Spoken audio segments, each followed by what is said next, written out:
Hermanos, bienvenidos al repaso de la lección de esta semana.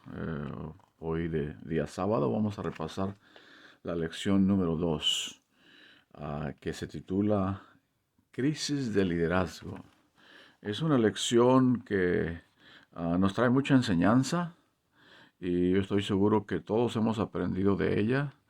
Así es de que vamos a tocar algunos puntos interesantes de la lección. Ya todos lo hemos estudiado, pero vamos a repasar ciertas cosas que son interesantes que se nos deberían quedar grabadas para práctica personal. Así es de que vamos a tener una palabra de oración para comenzar este repaso corto de la lección.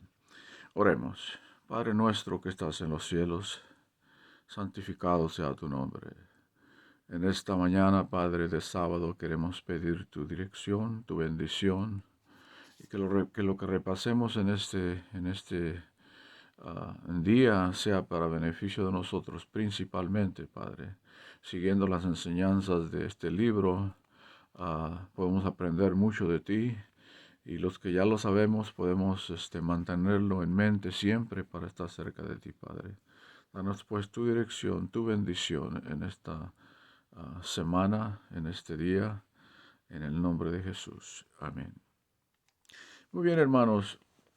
La lección comienza precisamente con el título que dice Crisis de liderazgo. Y pues eso lo vemos actualmente a nivel mundial, ¿no? Hay grandes líderes dentro de los gobiernos, dentro de las iglesias.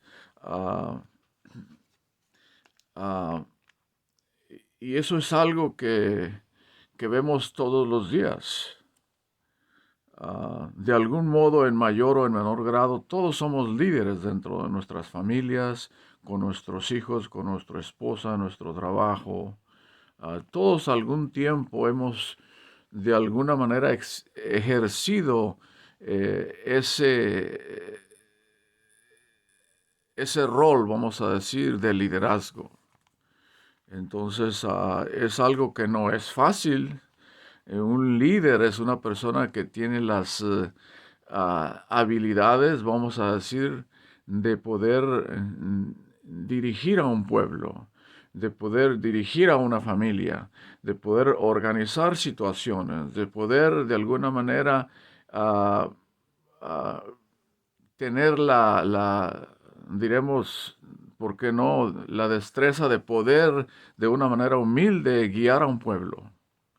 Y en esta lección, ah, la lección comienza con el versículo de memoria que dice: En el año que murió el rey Usías, vi yo al Señor sentado sobre un trono alto y sublime, y sus faldas llenaban el templo. Eso se encuentra en Isaías 6:1.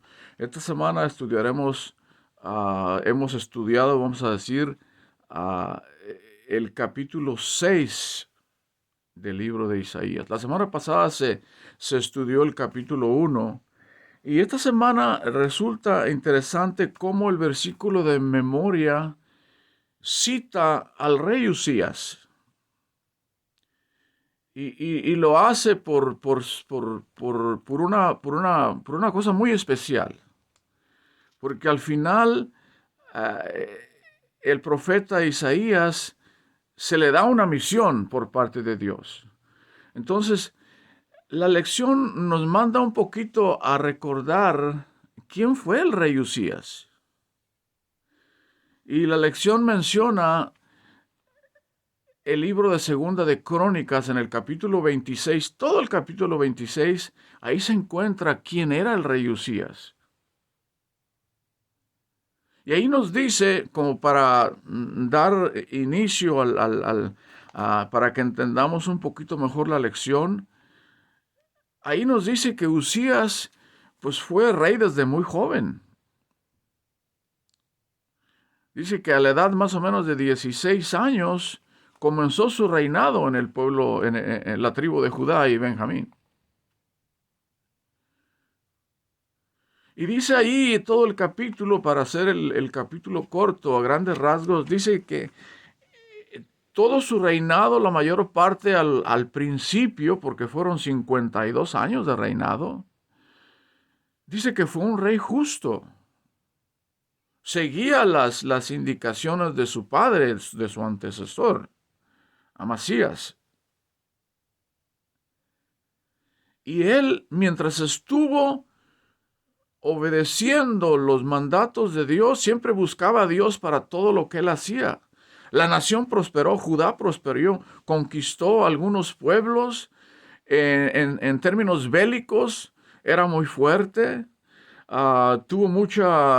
creció mucho a nivel de comercio, ah, o sea, era un rey que vamos a decir, le inyectaba confianza al pueblo. El pueblo lo seguía porque veía a una persona justa, veía a un gran líder, a una persona que humildemente llevaba las cosas en una forma general de acuerdo a los principios divinos, a los principios de Dios. Por eso la nación de Judá prosperó. Recibían ataques bélicos de otras naciones, entre ellos los filisteos, por ejemplo, dice la lección, y él, Dios estaba con él. Dios lo prosperaba en todo eso, incluso en lo bélico. Pero dice ahí el capítulo 26 de Segunda de Crónicas, de cómo a través de los años, él fue cambiando su mentalidad. Y toda aquella riqueza, todo aquel poderío, toda aquella gloria que el pueblo le daba, la confianza que el pueblo le daba, dice ahí que lo cambió. Emocionalmente su carácter fue cambiando al grado de que sentía que todo lo que él había hecho, todo lo que él había construido, las torres que él había hecho, los triunfos bélicos que él había tenido, ah, se sentía que todo lo había conseguido por su propio esfuerzo. Y hermanos, eso es una lección para nosotros. Muchas veces nos sentimos que todo lo que tenemos, lo poco o lo mucho que tú tienes, que yo tengo, a veces sentimos que es por simplemente y solamente por tu propio esfuerzo. Y sí es, pero también es porque dice la lección que Dios es el que está en control de tu vida. Y aquí el rey Usías fue cambiando al grado de que un día tuvo la osadía de ir al templo, y todos sabemos que en aquel tiempo solamente la tribu de Leví eran los encargados de los holocaustos del templo, de quemar incienso en el templo. Los trabajos del templo era cosa solamente de los levitas, de los sacerdotes levitas. Y él no era levita. Y tuvo, como dije, la osadía de un día entrar al templo y hacer holocausto a Dios. Y dice la lección que ahí dice como 80 sacerdotes fueron tras de él y trataron de hacerlo desistir de que no hiciera eso. Y él no escuchó. Al final del capítulo 26 dice que al último, al hacer eso en contra de los sacerdotes y por supuesto en contra de Dios, al momento le cayó lepra, y dice que al último terminó en aquella casa fuera de la ciudad y ahí murió leproso. Cuando él comienza a cambiar su carácter, hermanos, un poquito antes de que suceda esto, ya el pueblo había cambiado. Porque al ver que un líder se corrompe, empieza a tener egoísmo, empieza a sentir egocentrismo, empieza a sentir que toda la gloria es solamente de él, el pueblo lo percibe. Y el pueblo empezó a cambiar. Al grado de que ya no buscaban a Dios. El pueblo se apartó de Dios. Y la semana pasada estudiamos en el capítulo 1 de Isaías, brevemente el capítulo 3 y 4, lo voy a leer porque es interesante cómo está el pueblo después de que él comienza a cambiar. Y el capítulo 1 el capítulo 1 de Isaías, en el versículo 3 y 4 y 5 los voy a leer. Dice, el buey conoce a su dueño y el asno el pesebre de su señor. Israel no entiende, mi pueblo no tiene conocimiento. Y el número 4 dice, oh gente pecadora, pueblo cargado de maldad, generación de malignos, hijos depravados, dejaron a Jehová, provocaron a ira al Santo de Israel y se volvieron atrás. Y el número 5 dice, ¿por qué querréis ser castigados aún? ¿Todavía os rebelaréis? Toda cabeza está enferma y todo corazón doliente. Y más adelante, la lección menciona que este pueblo así estaba ya por el comportamiento de su rey. La gente volvió atrás. Y la lección nos dice más adelante cómo están ellos al grado de cómo estaba Sodoma y Gomorra. A este rey le sucedió más o menos algo similar a Nabucodonosor, que al principio todo iba bien. Él hacía las cosas conforme a Dios también, pero se engrandeció. Hizo que le hicieran una estatua para que él fuera adorado en aquel caso. En este caso, Usías fue al templo a tratar de desafiar a Dios. Y en ese momento, cuando Usías es cambiado de carácter, o sea, él cambia, el pueblo, ya vimos cómo se encontraba. Entonces Dios escoge a un hombre, escoge a Isaías, y dice el versículo de memoria que cuando él muere, Isaías tiene esta visión de la cual habla el capítulo 6 de esta semana. Y a grandes rasgos la lección menciona en este capítulo 6 toda la visión que él tuvo. Y acabamos de leer cómo dice que Isaías ve en visión a Dios sentado en su trono.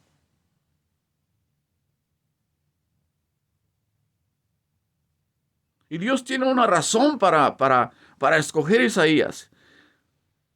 Para que él vaya de regreso y le diga al pueblo que no se sientan solos, que no se sientan sin rey. Porque un rey ha muerto, pero existe el rey de reyes. Y era la misión que él tenía que llevar de regreso al pueblo después de haber completado la visión que Dios le estaba dando. Cuando dice ahí la visión que cuando él ve a Dios en su trono, se siente como que él debería morir, porque nadie puede ver la gloria de Dios. La gloria de Dios es el carácter de Dios, es la perfección de Dios. Y dice ahí que él vio a serafines ahí con Dios y que le decían santo, santo, santo. Unos podríamos traducir santo al Dios Padre, santo al Dios Hijo y santo al Dios Espíritu Santo. O a la deidad, santo, santo, santo. Y es importante notar cómo aquí, para nosotros, estar en la presencia de Dios, ir a la iglesia, estar en el templo y adorarle, no es algo. Ahí donde implica la importancia de la adoración sublime dentro de nuestra iglesia. Y dice que él se sentía que debía morir, dice la lección. Y como Dios conoce tus pensamientos, Dios sabía lo que él estaba pensando.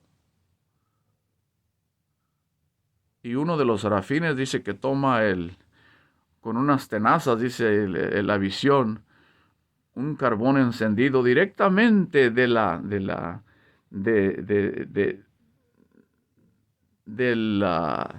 incensario que tiene luz perpetua. Dice que agarra un tizón encendido de ahí y se lo pone en los labios a Isaías. Y le dice, ahora eres puro, ahora eres sin pecado. En otras palabras, lo estaba apartando para Dios, para que ya él no sintiera de dónde venía, porque ¿de dónde venía él? De aquella pecaminosidad del pueblo, que como dije, y ya lo acabamos de leer, era un pueblo totalmente corrompido. Por eso Isaías fue llamado. Entonces, con ese tizón, el fuego significa pureza. Más o menos le pasó lo que a los apóstoles en el Pentecostés. ¿Qué pasó? Dice que se les puso bolas de fuego sobre su cabeza. Y de ahí para adelante, ¿cómo fueron los discípulos? Unos tremendos predicadores, unos baluartes en predicar la palabra de Dios. Y ahí en esa visión Dios estaba preparando a Isaías, perdón. Y ahora algo muy interesante sucede ahí en la parte más o menos a medias del capítulo 6, donde dice, muy bien, ahora que ya te hemos purificado básicamente, y lo interesante es que lo dice en plural. Dice Dios, ¿y ahora qué haré? Y luego en plural dice, ¿a quién enviaremos a amonestar a ese pueblo? Y Moisés, ya limpio, ya se sentía puro, se sentía apartado. Y no nomás se sentía, estaba apartado. Él le contesta a Dios, dice, heme aquí, envíame a mí.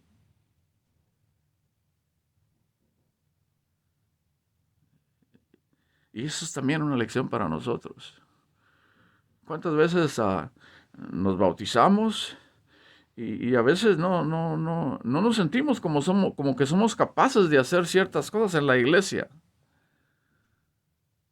Pero aquí Isaías nos da la lección, nos da el ejemplo de que una vez que recibimos el Espíritu Santo, que somos bautizados, que somos apartados para Dios, que somos santos, porque la Biblia dice que somos santos. Una persona santa simplemente significa una persona apartada para el Señor, a lo contrario de otras ideas que se tienen en cuanto a qué es un santo. Pero un santo solamente significa apartado para Dios. Y tú y yo estamos apartados para Él. Isaías estaba apartado para Dios. Y él por eso que se sentía así, decía, heme aquí, envíame a mí. Y en la última parte del capítulo es un poco confusa de entender, pero básicamente lo que está diciendo, vas a ir, y ya vimos cómo está el pueblo, vas a ir y los vas a amonestar, pero no te van a escuchar. Pero tú sigue. Tú predica la palabra de Dios. ¿Y cuántas veces nosotros también predicamos la palabra de Dios a una persona y la persona no puede captar?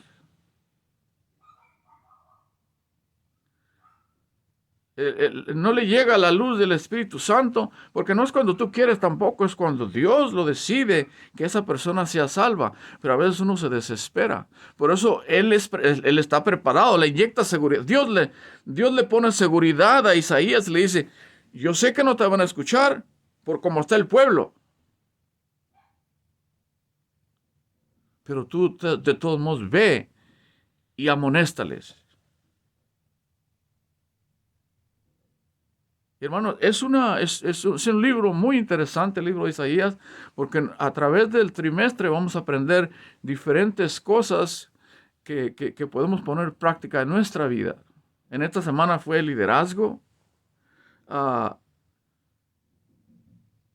la humildad de Isaías. No diré yo aprender de la arrogancia y del egoísmo de Usías, porque eso lo debemos tener en mente, pero tomar en cuenta de que a nosotros no nos debería pasar eso, porque ya estamos apartados para Dios. Entonces la misión de Isaías de ahí para adelante fue regresar y amonestar a su pueblo. Y es la misión que tú y yo tenemos como cristianos. Si hemos sido apartados, si literalmente no se nos ha dado el carbón encendido en nuestros labios, pues sí, se nos ha dado el conocimiento completo de la palabra de Dios para poder buscar a aquellos que todavía no le conocen. Que el Señor nos bendiga y que esta lección nos sirva para poder tener una mejor relación con Dios, orar más a Dios, no alejarnos de Dios, no buscar un líder terrenal, sino que buscar simplemente el reino de Dios y su justicia, y todas las demás cosas nos serán añadidas. Gracias porque yo sé que todos tratamos de hacer eso en todo momento. Yo sé que todos oramos, yo sé que todos buscamos a Dios. Y hermanos, espero que nos sintamos así cada día para esperar a ese Rey que viene, que no estamos solos, Él está en control, Él está dirigiendo tu vida, Él está dirigiendo mi vida. Deja que sucedan cosas, sí, pero igual tenemos que tener en mente que Él es el gran líder y debemos tener siempre en mente de que sin Él no somos nada. La brasa, el tizón, si se separa de la flama, finalmente se apaga. Que el Señor nos ayude y que podamos entender en esta lección para poder ser unos mejores líderes en tu entorno, poder sentir la presencia de Dios para decir, heme aquí, envíame a mí. Y yo sé que el pueblo, o el hermano, o la hermana, o el vecino, no van a entender tal vez, pero los pongo en tus manos para que podamos, de todos modos, con seguridad, dar el mensaje, porque sin Dios no somos nadie. Gracias por haber estado escuchando el repaso de la lección esta semana, y que el Señor nos bendiga y que vamos a seguir estudiando las siguientes semanas el libro de Isaías, que es un libro muy interesante. Vamos a orar. Querido Padre, gracias por tu presencia con nosotros. Que esta semana podamos sentir tu presencia. Que esta lección nos haya traído más seguridad de que no podemos ver líderes terrenales, sino que debemos de buscar solamente el Rey de Reyes. Señor, gracias por tantas bendiciones. Permite que seamos humildes, que podamos predicar la palabra de Dios como tú quieres. Danos fuerza para eso, danos plenitud de tu Santo Espíritu, que podamos decir santo, santo, santo al Dios del universo. Una vez más, gracias por tantas bendiciones en el nombre de Jesús. Amén.